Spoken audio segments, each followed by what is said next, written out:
The room buzzed with polite laughter and the soft clinking of glasses, a family gathering wrapped in ordinary warmth.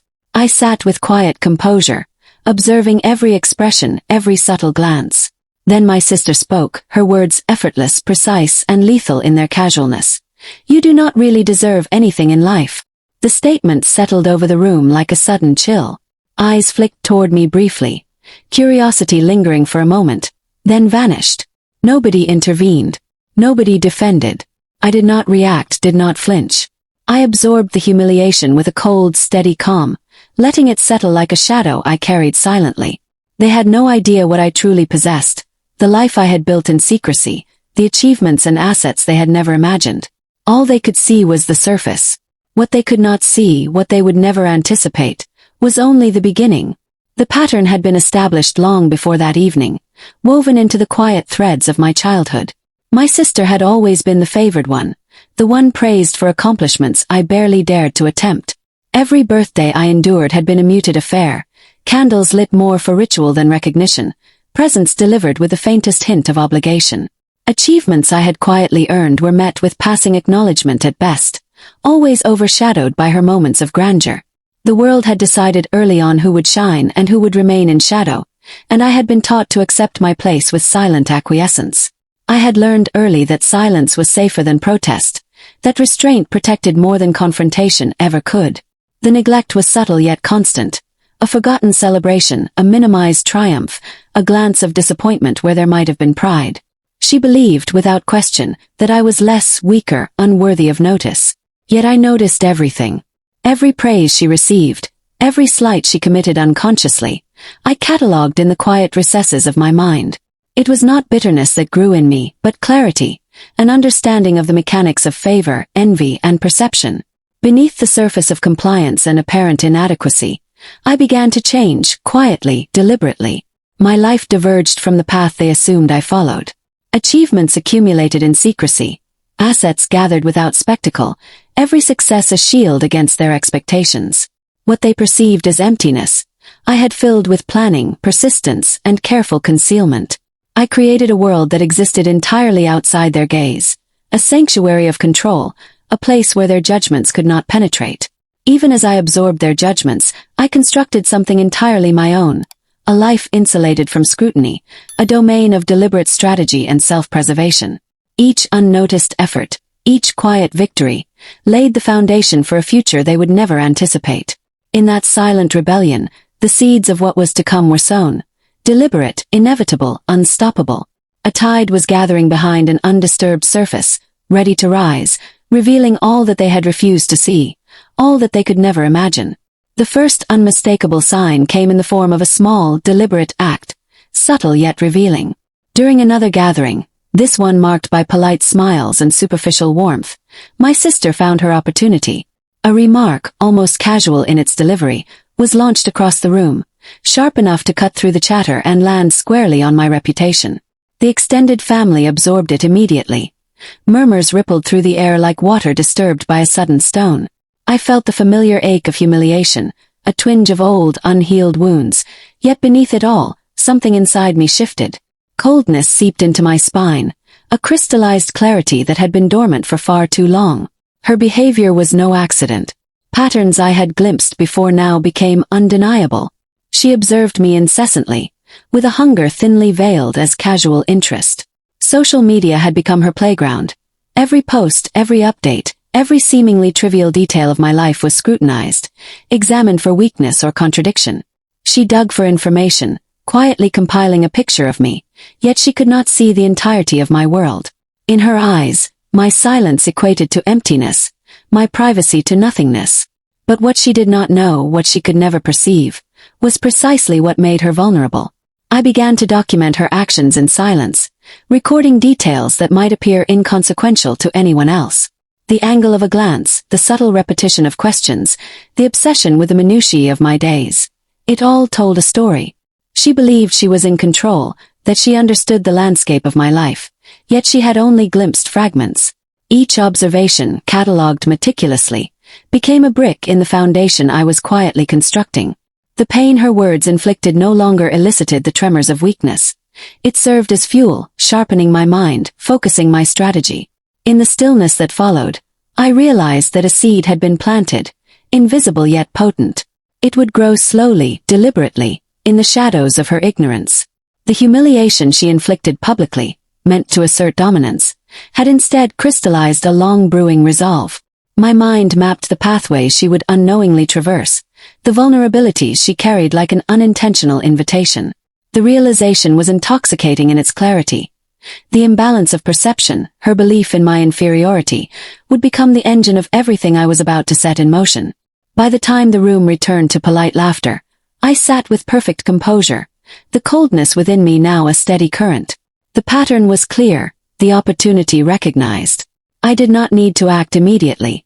The foundation was laid, the trap invisible but inevitable. Every observation, every silent note, was part of the architecture of what was to come.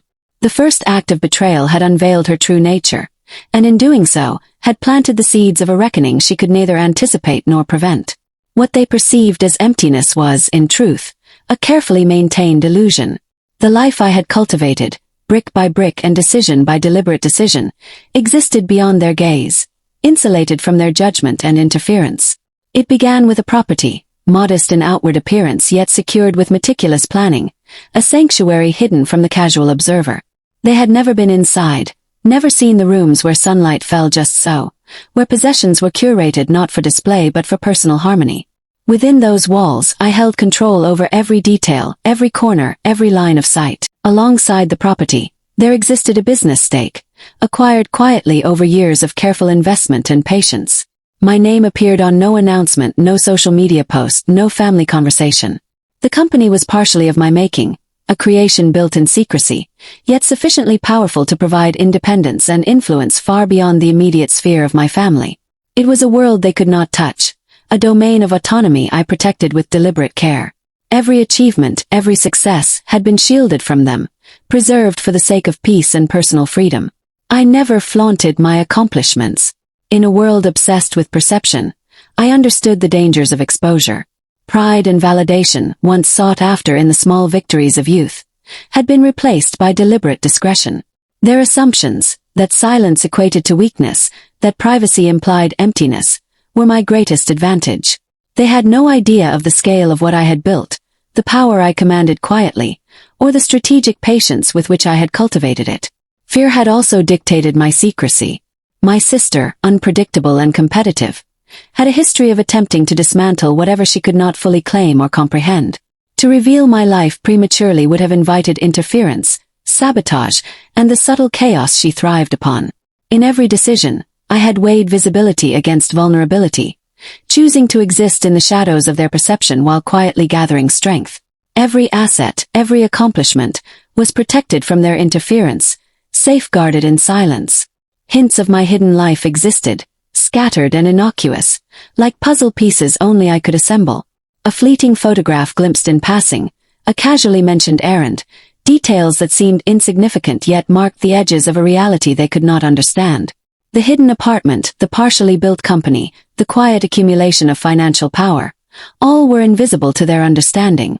I had created an ecosystem of autonomy, one insulated from family drama, judgment, and envy. The tension lay not in what I had amassed, but in the deliberate invisibility of it. They could assume nothing, measure nothing, control nothing. Every decision, every investment, every private victory was mine alone. The world they knew of me, the compliant, quiet, underestimated figure, was a facade, a carefully maintained mask to obscure the breadth of my accomplishments. The true measure of my life existed beyond their reach, beyond their comprehension, a realm of power, precision, and deliberate secrecy. And as I sat among them, absorbing their assumptions with calm detachment, I allowed a small smile to form. Imperceptible, yet deliberate. They believed they understood me. They had no idea. The hidden life, protected by silence and strategy, was mine entirely. And what they could not see, what they would never guess, was the force that would soon alter everything. I began observing her quietly, noting every repetition, every hesitation, every flicker of desire for recognition. My sister moved through the world with an almost unconscious obsession for validation, every glance measured, every remark calculated to assert superiority. I catalogued her habits, The rhythm of her days, the times she scrolled through social media, the moments when her attention faltered. Patterns emerged, subtle but undeniable. The way she lingered on certain posts, the questions she asked without seeming to, the constant pursuit of status among those who would applaud her smallest gestures. Her insecurities were woven into her movements. Her hunger for approval, a visible pulse beneath the polished surface. I turned observation into strategy. Every detail became a piece in a larger design. I began to craft psychological traps, subtle, almost invisible, each intended to draw her closer, to compel her to reveal the very obsession she believed she was hiding. Carefully curated hints were planted online, innocent in appearance, yet designed to capture her attention. A photograph here, a fleeting mention there. Details deliberately ambiguous yet suggestive. I placed subtle information where she could not help but find it, leaving breadcrumbs that invited her scrutiny. The process was meticulous, precise. I mapped timelines, constructing mental checklists late into the night, each point calculated for maximum effect. I considered the moment she was likely to react, the hours she would linger on screens, the windows of opportunity when she would observe without restraint. Every post, every image, every snippet of revealed truth was positioned to control her perception, to make her believe she was uncovering secrets rather than walking into a trap. She began to monitor my life obsessively, scrolling for proof that I was not what I appeared to be, following leads I had deliberately planted. Each action she took was anticipated, every reaction a confirmation of my calculations. I allowed her to discover pieces of the truth, just fragments, carefully selected to fuel her obsession. A mention of a property without address, a photograph of a building stripped of identifying details, a casual reference to an accomplishment devoid of context. Each revelation was controlled, designed to mislead as much as it informed, to make her hunger for understanding grow beyond reason. I watched silently as she chased shadows, unaware of the full picture, convinced that she could prove me false. My detachment was deliberate. I felt no triumph in her confusion, no satisfaction in her obsession. It was a strategy, executed with the cold precision of one who understands timing, psychology, and inevitability. The late-night checklists, the mapping of habits, the careful placement of hints, all were extensions of a mind focused on control rather than chaos. Calmness became my ally, patience my tool, observation my weapon.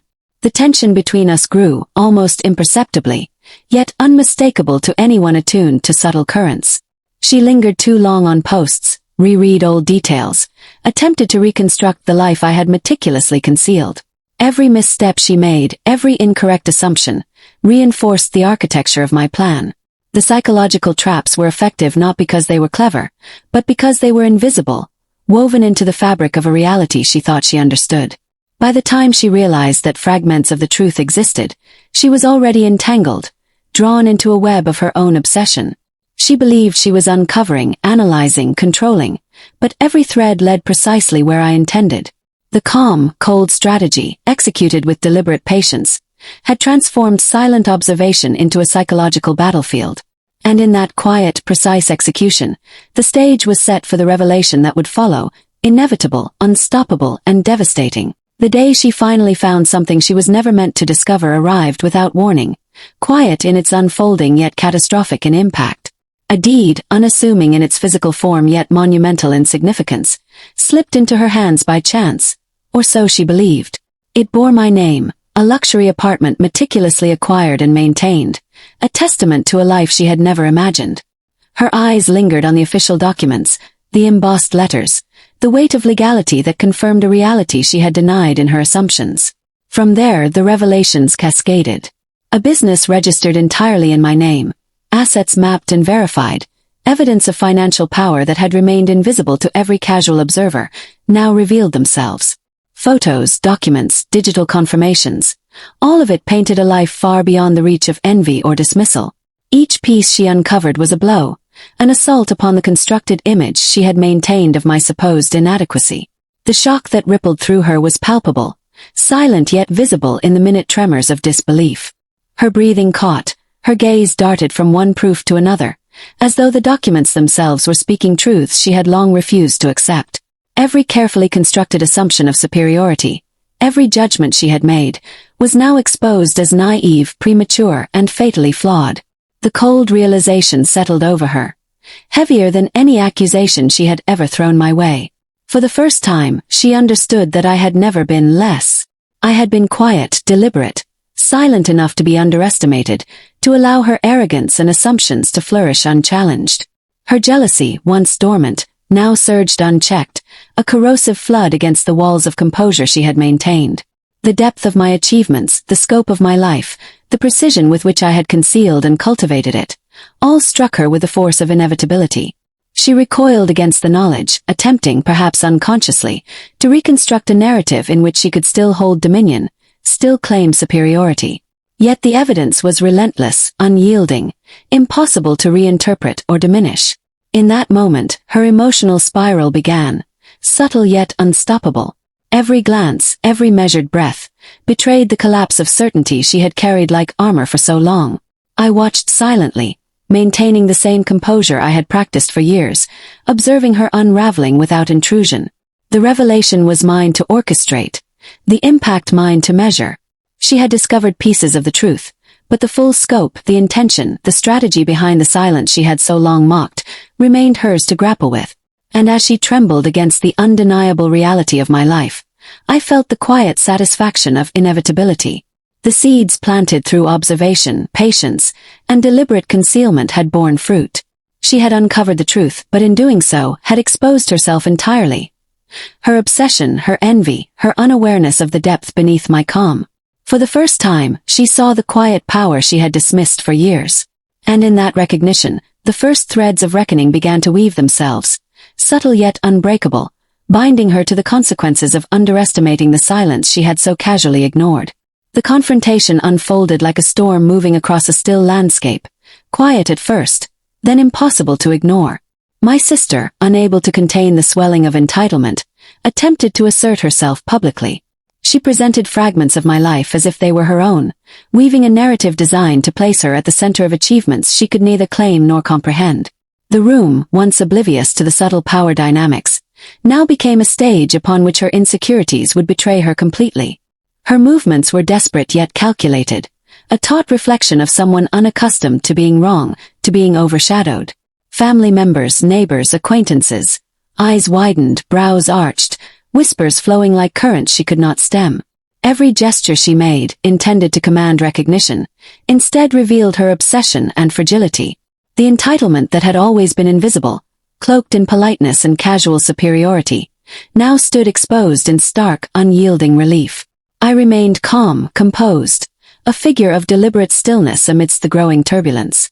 My strategy was not to interrupt, not to defend, not to clash with her theatrics. I allowed her performance to unfold, each exaggerated claim, each clumsy attempt to assert control, to reveal the very flaws she had long sought to obscure. Facts, subtle and incontrovertible, became my instrument.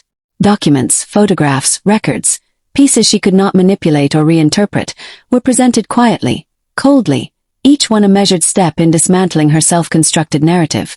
She faltered under the weight of truth, her carefully cultivated mask of superiority cracking in the light of undeniable evidence.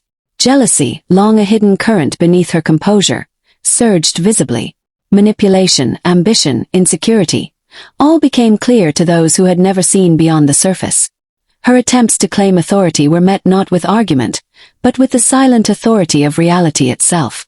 Every revelation was deliberate, a controlled drip of exposure that highlighted what she had tried so desperately to hide from herself and others. The final blow came not with volume, but with precision. I revealed that the secrecy surrounding my life had never been about fear of judgment, about public perception, or about modesty. It had been strategic, necessary to protect everything I had built from her interference, from the corrosive impulse to destroy what she could not possess or control.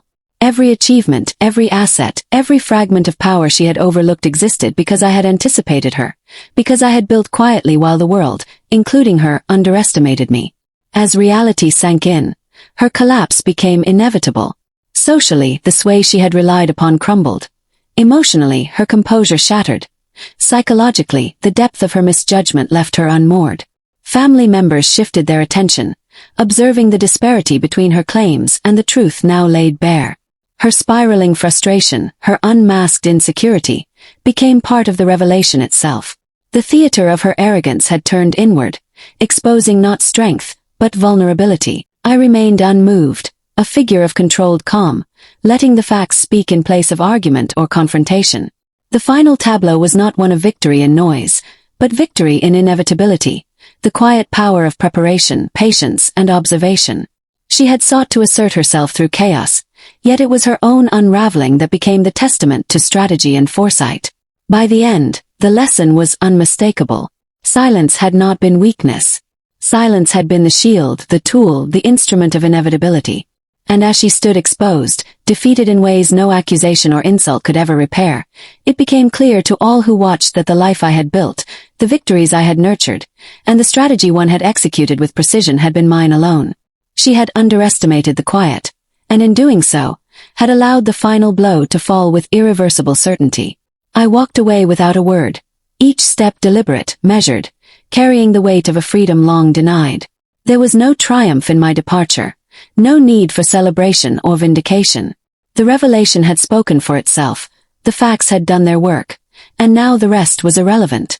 I left behind the echoes of disbelief, the traces of envy and shattered certainty, and allowed the quiet of inevitability to settle over the space she once tried to dominate. My sister remained, trapped in the reality she had refused to see, forced to live with the truth that she had belittled someone who surpassed her quietly, patiently, and with intention. Every misjudgment, every assumption, every attempt to undermine me had only ensured the strength of what she could never touch. People think silence means weakness. But silence is where I learned to build everything she never saw coming. In that stillness, I felt the weight lift, a calm certainty replacing years of careful restraint. The world could watch, speculate, wonder, but the life I had built, hidden in plain sight, belonged entirely to me.